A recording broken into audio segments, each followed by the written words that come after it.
तो क्लास हम चैप्टर 12 पढ़ रहे थे साइंस का and the chapter name is moon and eclipse. तो उसका नेक्स्ट टॉपिक है हमारा लैंडिंग ऑन द मून, यानी जो लोग मून पर गए हैं उनके बारे में। From very early times, the scientists have been trying to learn more about the moon. At first, very big telescopes were used to look at the moon. Then rockets were sent to the moon to take pictures of its surface. On 21st July 1969, an American spacecraft known as Apollo 2 landed on the moon. बहुत पहले समय से scientist जो है बहुत moon पर जाने का ट्राई कर रहे थे। पहले तो टेलीस्कोप से उन्होंने मून को देखना, फिर रॉकेट सेंड किए गए और फिर 21 जुलाई 1969 को एक अमेरिकन स्पेसक्राफ्ट गया जिसका नाम क्या था अपोलो 2 जो मून पर लैंड हुआ। This spacecraft carried the 3 astronaut, 3 astronauts गए थे इसमें अंतरिक्ष यात्री। नील आर्मस्ट्रॉन्ग जिनका नाम आपने बहुत सुना होगा, सेकंड है Edwin Aldrin and the Michael Collins. Neil Armstrong stepped on the moon surface first and Edwin Aldrin landed on the moon after 8 minutes. सबसे पहले कौन उतरा मून पर? नील आर्मस्ट्रॉन्ग, और उसके 8 मिनट बाद हमारे Edwin Aldrin. The third astronaut Michael Collins remained in the spacecraft circling around the moon. जो थर्ड थे वो नहीं उतरे, वो क्या रहे स्पेसक्राफ्ट में रहे और उसका चक्कर लगाते रहे। So Neil Armstrong became the first man to land on the moon. इसलिए नील आर्मस्ट्रॉन्ग जो थे वो पहले मानव बने चांद पर उतरने वाले। All the 3 astronaut return to the earth safely, और तीनों एस्ट्रोनॉट अर्थ पर यानी धरती पर वापस सुरक्षित आ गए।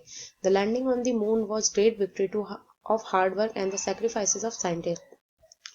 चांद पर उतरना यानी चांद पर लैंडिंग जो थी वो बहुत बड़ी जीत थी साइंटिस्ट की मेहनत की और उनके बलिदान की।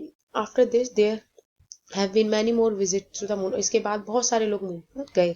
The spacemen have brought back samples of rocks from moon to study the nature of surface the moon. और उसके जो स्पेसमैन जाते थे वहां से बहुत सारी मिट्टी के पत्थरों के सैंपल। अब हमारा नेक्स्ट टॉपिक है मून एंड द टाइड्स। चांद और टाइड्स क्या होती हैं?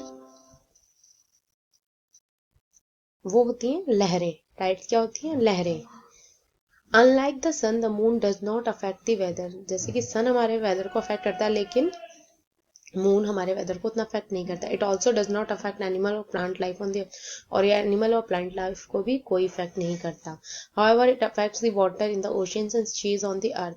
ओशियंस में और सीज के जो वाटर है उसको अफेक्ट करता है अर्थ पे। It pulls the water to of the seas and oceans causing tides.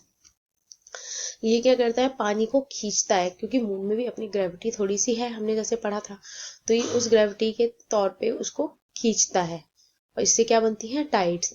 The rise and fall of the water in the sea and in the ocean is called tide. पानी की लहरें उठना गिरना बैठना ये क्या कहलाता है? Tides. New moon is much closer to the earth than the sun.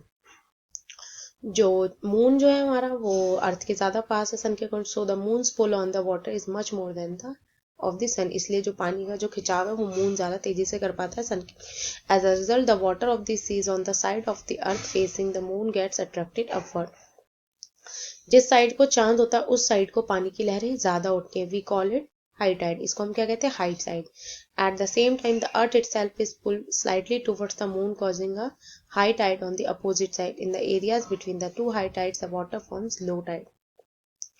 Low tides कब होती हैं? जब जो मून से दूसरी साइड का हिस्सा होता है उस साइड को, तो उस साइड क्या होगा? जहां पे जब उसकी ग्रेविटी कम होगी तो वहां पर वो लो टाइड्स होंगी। अब आपको देखिए यहाँ पे इस डायग्राम के थ्रू पता चल जाएगा। हमारा मून ये है, पुल ऑफ द मून, तो यहाँ से ये जो खींच रहा है ये फ्रंट पोर्शन इसको आ रहा है, इधर आएगा तो यहाँ क्या बनेंगी? हाई टाइड्स बनेंगी। लेकिन जो ये वाला सेक्शन है यहाँ पे और यहाँ पर, यहाँ क्या बनेंगी? लो टाइड्स, क्योंकि उनका ग्रेविटेशन फ्रंट में काम करेगा ना कि साइड्स में, तो इसलिए यहाँ पर हाई टाइड्स बनती हैं और यहाँ पर low tides. As the earth spins और rotates on its axis every place will have low and high tides twice in 24 hours.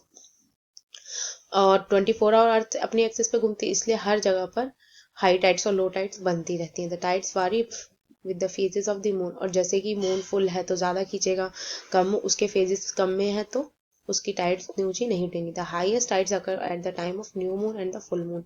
और हाईएस्ट टाइड कब होती है? जब या तो न्यू मून हो या फुल मून हो। The people who live near the sea know very well about the tides. जो लोग समुद्र के पास या रहते हैं उनको ज्यादा पता होता है इन टाइड्स के बारे में। नेक्स्ट टॉपिक है eclipses of the moon and the sun. सूर्य ग्रहण और चंद्र ग्रहण पढ़ते हैं ना, उसके बारे में है इसमें। We know that whenever light falls on an opaque object, a shadow is formed. जब भी एक ऐसे ऑब्जेक्ट पे लाइट पड़ती है जो जगह घेरता है, जो ट्रांसपेरेंट नहीं होता है, पारदर्शी नहीं होता है, तो उसके दूसरी साइड क्या बनती है, परछाई बन जाती है. We see a shadow in the sunlight. The earth and the moon are opaque objects. इसीलिए मून और जो सन है वो भी opaque objects हैं. When the sunlight fall on the earth and the moon, the shadows are formed. जब भी sunlight moon पे अर्थ पे पड़ती है तो उसकी शेडो बनती है. We know that the moon revolves round the earth. हमें पता है कि मून जो है अर्थ के राउंड घूमता है. It takes about 29 days to go around the earth. पूरा चक्कर काट के वो 29 days में आता है. While moving round the earth, the moon sometimes comes between the sun and the. कई बार चक्कर लगाते हो क्या हो जाता है, मून जो है सन और अर्थ के बीच में आ जाता है. एग्जैक्ट कुछ टाइमिंग ऐसी बैठ जाती है कि वो सन और अर्थ के बीच में आता है. When the three come in a straight line, the moon casts a shadow on the earth.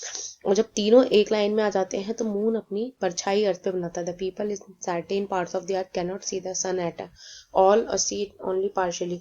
तो अर्थ के कई हिस्सों पे लोग या तो बिल्कुल ही सन को नहीं देख पाते या उसका कुछ हिस्सा देख पाते हैं. जैसे कि अभी एक पिक्चर के थ्रू आपको पता चल जाएगा. ये देखिए, मून यहाँ है हमारा, ठीक है, ये है अर्थ और देन ये है सन. सन की रोशनी ऐसे पड़ती है लेकिन बीच में आ गया मून. तो जितने हिस्से में मून है उतने पे तो देखिए परछाई पड़ रही है.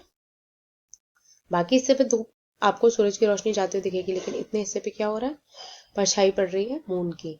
तो इस हिस्से के लोगों को सन दिखाई नहीं देगा. तो यही चीज होती है हमारी, क्या होता है, solar eclipse. When the moon blocks the light of the sun, it is called solar eclipse. When the moon completely hides the sun, it is called a total solar eclipse. When it partially hides the sun, it is called partial solar eclipse. जब moon जो होता है पूरी तरह से सन को cover कर देता है, अर्थ पे उसकी रोशनी नहीं आती, तो वो होता है टोटल सोलर एक्लिप्स. लेकिन जब उसका कुछ हिस्सा ढकता है तो वो होता है partial solar eclipse. At the time of eclipse the sun, the moon and earth are in a straight line. ये देखिए एक स्ट्रेट लाइन में आ जाते हैं. You should not look at a solar eclipse while the naked eye, with the naked eye. आपको खुली आंखों से, एक तरीके से कहते हैं ना, आप जो लोग देखते हैं वो टेलीस्कोप वगैरह से देखते हैं, आपको ऐसे डायरेक्ट अपनी आंखों से एक्लिप्स के टाइम पे नहीं देखना चाहिए. लोग कहते हैं ना कि जब ग्रहण लगता है तो लोग देखने से मना करते हैं, वो रीजन यही होता है. On the other hand sometimes the earth come in the between the sun and the moon. When all these three are in straight line, the earth casts a shadow on the moon. It cuts off the light of the sun from reaching the moon and hence the moon cannot be seen. When it happens, we say a lunar eclipse has been taken. जब अर्थ सन और moon के बीच में आ जाती है तो वो क्या होता है, ल्यूनर एक्लिप्स. देखिए कैसे होता है, जिसे हम चंद्र ग्रहण कहते हैं. ये आ गई अर्थ स्ट्रेट लाइन में, यहाँ सन है, लेकिन मून पर अब देखिए क्योंकि अर्थ एक तो बड़ी है और मून बिल्कुल, मून पे सन की रोशनी नहीं जाएगी, तो ये क्या कहलाता है हमारा, ल्यूनर एक्लिप्स. इसमें भी क्या होता है, जब इसका पूरा हिस्सा ढक लेती है तो टोटल ल्यूनर एक्लिप्स होता है. जब मून का कुछ हिस्सा ढका रहता है और कुछ दिख रहा होता है तो वो होता है partial lunar eclipse. A lunar eclipse occurs only a full moon day और lunar eclipse occur only for a short time. Lunar eclipse जो होता है पूरे यानी पूरे चांद वाले दिन होता है और प्लस कभी कभी कुछ टाइम पीरियड के लिए होता है. Once the moon moves out of the shadow of the earth, the lunar eclipse is over and the moon can be seen easily. तो क्या होता है, थोड़े टाइम के लिए होता है, जैसे ही वो अर्थ की शेडो से बाहर निकल जाता है वो अपनी पूरी तरह से दिखाई देने लगता है. तो ये डिफरेंस है सोलर इक्लिप्स और ल्यूनर इक्लिप्स. सोलर इक्लिप्स में क्या होता है, हमारा मून यहाँ था और अर्थ यहाँ थी, लेकिन यहाँ क्या है, ल्यूनर इक्लिप्स में मून अर्थ की शेडो से ढका हुआ है.